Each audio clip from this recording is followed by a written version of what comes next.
Are we allowed to show YouTube shorts on a podcast? That's the question of the week for this episode of Legit Podcast Pro.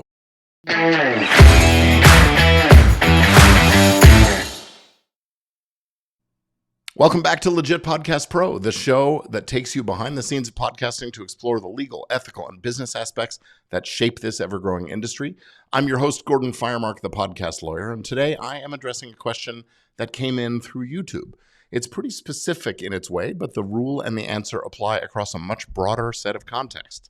So, this viewer wrote in to me to say, first off, thank you for making this channel. I have a quick question. Are we allowed to show YouTube shorts on a podcast? And this is really the same as asking if you can use a song or a long-form video or a TV episode or a poem or really any kind of copyrighted work in your podcast. The fact that it's a YouTube short, well, that doesn't really change much. It's a copyrighted work. So if you use it without permission from the copyright owner or a valid legal excuse, well, that's going to be copyright infringement. But I know that lots of folks on various platforms, Shorts, TikTok, Instagram, Facebook, are doing this kind of thing quite a lot. They'll show a clip from another piece of material, and then they'll give their own take on it or try to recreate it.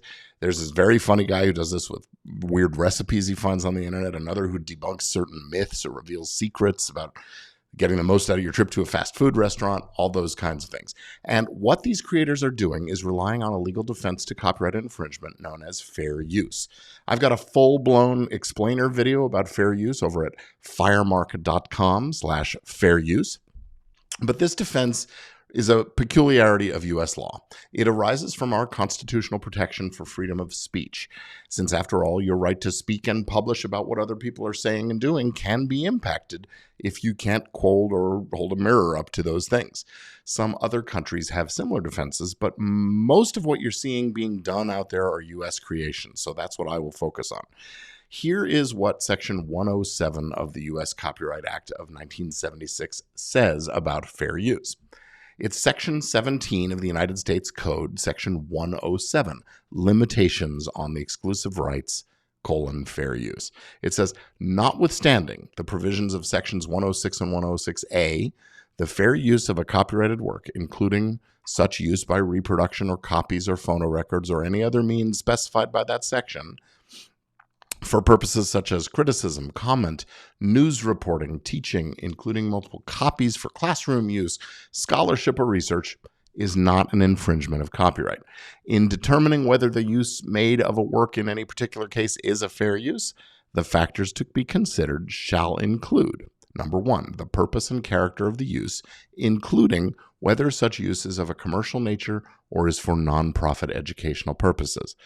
2, the nature of the copyrighted work. 3, the amount and substantiality of the portion used in relation to the copyrighted work as a whole.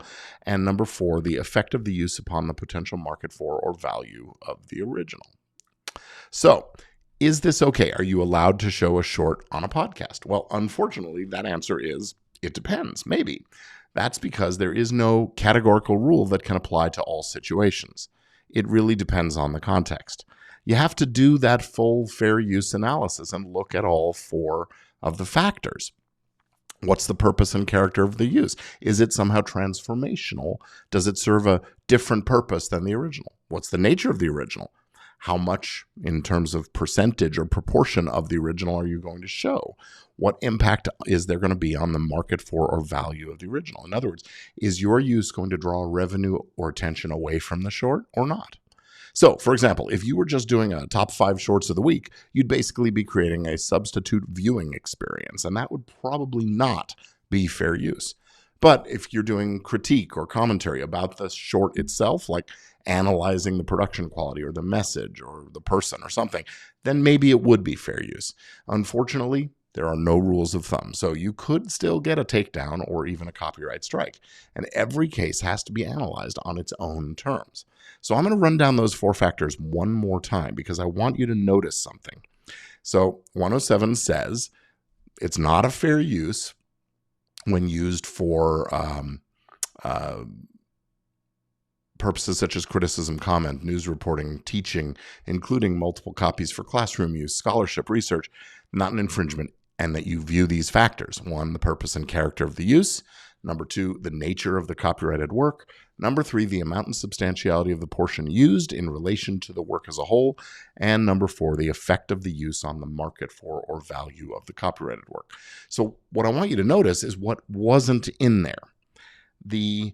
Whether the defendant is making money from it. I'm not making money from it is not a relevant point. The 4th factor is about whether your use is taking money or potential money away from the copyright owners. Or I'm only using a tiny bit or 4 bars or 15 seconds or whatever. That is not the way it works either. That amount and substantiality factor, it looks at quantity and quality. So if you take the essence of the original, well, that factor weighs pretty strongly against fair use. So back to our question about using shorts. Because they're so short, the likelihood is you'll be taking a fairly large and substantial portion of the original. So that first factor is the one that's going to be really important. Your use had better transform the original in some important and meaningful way if you're going to successfully rely on fair use. But there's one more point I want to make. Fair use is a defense to claims of infringement. It's not an automatic thing that applies just because you say or believe it should. Parties in copyright infringement suits spend hundreds of thousands of dollars litigating questions of fair use. So for most of us creators, it's just really not feasible to rely on this unless you're absolutely sure it's going to apply. And also know that you probably will get a takedown from time to time, even if you think it is fair use. And then you'll have to respond or risk that copyright strike on your YouTube channel or on your podcast or whatever. Now, I personally wouldn't build a business or an entire channel on this, but for a single episode occasionally where there's a legitimate purpose of education and criticism and commentary, well, yeah, do the analysis. And if you think it applies, go ahead, give it a shot. Or reach out to an experienced entertainment lawyer like me to get a formal opinion and custom-tailored advice about your specific situation if you're willing to spend a little money. That is always going to be your best bet. Okay, before I wrap up this episode, I just want to invite you to check out something new I have created. It's a free on-demand training, a webinar, a video, call it what you like, Podcast Legal Business and Business Affairs, Big Mistakes and Easy Solution. This 45-minute session will give you some important insights and practical strategies to overcome the most common legal and business challenges that podcasters face. Whether you're a seasoned podcaster or just starting out, this training is designed to empower you with the knowledge you need to succeed in growing and making more money from your YouTube channel or your podcast. You will discover common legal pitfalls and how to navigate them. You'll discover and gain actionable strategies to protect your podcast from potential risks. You'll streamline your business and legal affairs for smoother operations and growth, and you'll learn how to get all that legal stuff handled without breaking the bank. So if you're ready to transform your podcasting journey and take your show to the next level, please register and access this on-demand training for free right now by visiting gordonfiremark.com/podcaster-training. Well, that's going to be it for this episode. I'm Gordon Firemark, the podcast lawyer, and I want to say thank you for listening, and I will catch you next time. And meanwhile, keep on creating great